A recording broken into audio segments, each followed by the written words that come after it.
ప్రపంచవ్యాప్తంగా గే సంస్కృతి పెరిగిపోతోంది. స్వలింగ సంపర్కులు బహిరంగంగానే వివాహాలు చేసుకుంటున్నారు. మొన్నటికి మొన్న చాట్ జీపీటీ సృష్టికర్త, open AI CEO Sam Altman తన గే పార్ట్నర్ని ఓపెన్గానే వివాహం చేసుకున్నారు. ఆ ఫోటోలు కూడా సోషల్ మీడియాలో వైరల్ అయిపోతున్నాయి. మీరు గమనిస్తే గేని లెస్బియన్ రిలేషన్షిప్స్ని యాక్సెప్టెన్స్ సమాజంలో చాలా పెరిగిపోతుంది. ఇది న్యూ నార్మల్ అయిపోతుంది. ఇది ఒక విధంగా ప్రగతి పదం అని చెప్పచ్చు. మనం చెప్పాలంటే మొన్న 2 రోజుల క్రితం ఒక వార్త వచ్చింది. ఫ్రాన్స్లో గేబ్రియల్ అటెల్ అని చెప్పి ఆయన ఫస్ట్ గే ప్రైమ్ మినిస్టర్ అనమాట. అతి పిన్న వయస్కుడు అండ్ గే ప్రైమ్ మినిస్టర్. ఫ్రాన్స్లో మొదటి గే ప్రైమ్ మినిస్టర్. అంటే పెద్ద పెద్ద పొజిషన్స్లో కూడా ప్రైవేట్ లైఫ్ని పబ్లిక్ లైఫ్ని సపరేట్ చేసి చూస్తున్నారు జనం. అంటే ప్రైవేట్ లైఫ్ వాళ్ళ ఇష్టం, పబ్లిక్ లైఫ్ అనేది పబ్లిక్ వాళ్ళు ఎంత సేవ చేశారనేది చాలా ఇంపార్టెంట్ అనమాట. మీరు గమనిస్తే యాపిల్ సీఈఓ టిమ్ కుక్, అదేవిధంగా పేపాల్ కోఫౌండర్ పీటర్ థీల్, వీళ్ళందరూ కూడా ఓపెన్గా గర్వంగా వాళ్ళు గేస్ అని బయట ప్రపంచానికి చెప్పుకున్నారు. సొసైటీ దాన్ని యాక్సెప్ట్ చేసింది.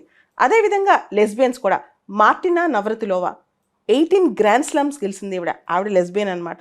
ఇట్లా భారతదేశంలో రీసెంట్గా ఢిల్లీ హైకోర్టు జడ్జిగా ఒక ఆయన రికమెండ్ చేశారు. ఆయన గే, సౌరభ్ కిర్పాల్ అని చెప్పి. ఇట్లా చాలా సొసైటీస్ పెద్ద పెద్ద పొజిషన్స్లో కూడా గేస్ని లెస్బియన్స్ని యాక్సెప్ట్ చేస్తున్నాయి.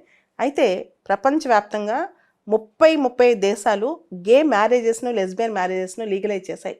రీసెంట్గా ఆస్ట్రేలియా కూడా లీగలైజ్ చేసింది. కానీ గే రిలేషన్షిప్స్ను దాదాపు 150 దేశాలు ఇప్పుడు డీక్రిమినలైజ్ చేశాయి. భారతదేశం కూడా గే రిలేషన్షిప్ అనేది డీక్రిమినలైజ్ చేసింది. మనిషికి రైట్ టు లైఫ్ లిబర్టీ ఉంటుంది కదా, దానిలోనే రైట్ టు సెక్షువల్ ఓరియంటేషన్ కూడా ఒకటి అని చెప్పి ప్రపంచంలో చాలా దేశాలు ఇప్పుడు గుర్తిస్తున్నాయి, ఇంక్లూడింగ్ ఐర్లాండ్. ఐర్లాండ్ ఒక కన్జర్వేటివ్ దేశం.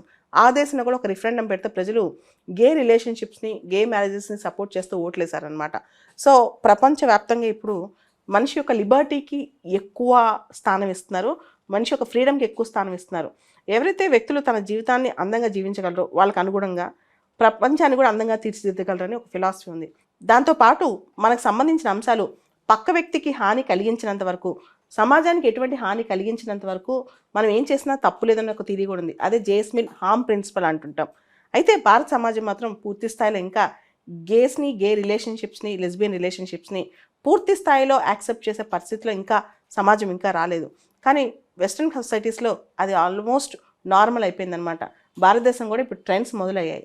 సమాజంలో ఏ వ్యక్తిని ఆ వ్యక్తి యొక్క సెక్షువల్ ఓరియంటేషన్ బట్టి జడ్జ్ చేయకూడదు. ఇదే వెస్ట్రన్ సొసైటీస్లో నియో లిబరలిజం లేదా లిబర్టేరియనిజం అనే ఫిలాసఫీ చెప్పేది. భారతదేశం దీన్ని అర్థం చేసుకోవడానికి ఇంకా టైం పట్టొచ్చు. మనకి 2018లో నవతేజ్ జోహార్ జడ్జ్మెంట్ అని ఒక జడ్జ్మెంట్ వచ్చింది. దీనిలో మనం స్వలింగ సంపర్కుల సంబంధాలని డీక్రిమినలైజ్ చేసాం. అంటే గే సంబంధాలు, లెస్బియన్ సంబంధాలని ఇంకా మనకి ఇండియాలో క్రైమ్ కాదు, 5 ఏళ్ల క్రితమే అవి డీక్రిమినలైజ్ చేసాం అనమాట.